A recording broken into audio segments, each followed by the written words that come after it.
Hello मेरे साथी कॉकरोचों।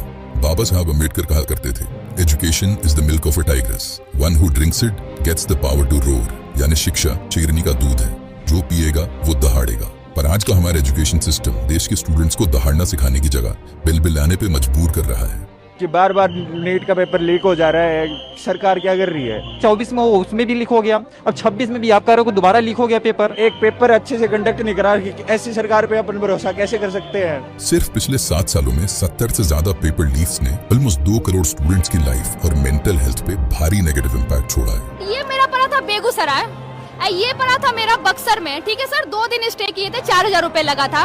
और आप बिलीव करेंगे सर, दोनों का दोनों पेपर कैंसिल हो गया। क्या करें हम लोग सर? जहाँ पेपर लीक नहीं होता वहाँ सिस्टम कोई नई प्रॉब्लम क्रिएट कर देता है। जैसे यूपी में एसएससी जीडी के एग्जाम सेंटर्स में सीटिंग कैपेसिटी से double number of admit cards issue कर दिए गए। जब सीट नहीं था तो यहाँ बुलाना ही नहीं चाहिए था। हम लोग कितना दूर से आ रहे हैं, कैसे आ रहे हैं, कितना प्रेशर है, इन सबको तो पता है नहीं। सुबह से 4:30 बजे से हम निकले हैं, लाइब्रेरी से पढ़ के डायरेक्ट पेपर देने आ रहे हैं यहाँ पे। फिर जहां लीक और एग्जाम सेंटर की प्रॉब्लम ना हो, उस एग्जाम में क्वेश्चन पेपर ऐसा बना दिया जाता है कि आंसर नॉलेज के मेरिट पे नहीं बल्कि तुक्के मार के देना पड़ता है। यूपीएससी के लिए एक मैं बेटर चीज बता देता हूँ कि एग्जाम देना बंद करो, ये सिक्का लिया करो, बच्चों को एग्जामिनेशन सेंटर के बाहर बुलाओ, जिसका हेड आया उसका पास, जिसका टेल आया उसकी पूंछ काट के घर भेज दो। क्योंकि ये एग्जाम सिर्फ और सिर्फ लक बेस्ड है यार, तुम नॉलेज चेक थोड़ी ना कर रहे हो। अब तो तुम टाइम पास करने लग गए हो। तो ये पेपर लीक तो नहीं है, लेकिन स्टूडेंट्स की जिंदगी बर्बाद इससे भी होगी, बस तरीका अलग है। स्टूडेंट्स की जिंदगी बर्बाद करने के इनोवेटिव तरीकों में अब हमारा सिस्टम टेक्नोलॉजी का भी बढ़िया इस्तेमाल कर रहा है। सीबीएसई के छात्रों ने आरोप लगाया है कि उनकी जो कॉपियां स्कैन की गई हैं ठीक से नहीं हुई। स्कैन में मिली कॉपियां इतनी धुंधली हैं कि छात्र अपनी ही लिखावट नहीं पहचान पा रहे। इसकी मार्किंग कैसे मुमकिन?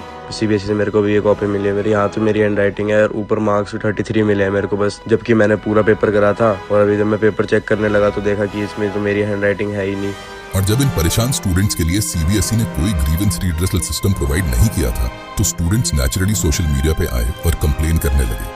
और फिर वही हुआ जो हमेशा होता है। मतलब सीबीएसई की कॉपी चेकिंग पर सवाल उठ जाए, नीट यूजी का पेपर लीक हो जाए, छात्रों का करियर बर्बाद हो जाए, वे तनाव में रहें, अधिकारी शिक्षा मंत्री का कुछ ना बिगड़े, लेकिन जो इन पर सवाल उठाएगा उसे पाकिस्तानी बता दिया जाएगा।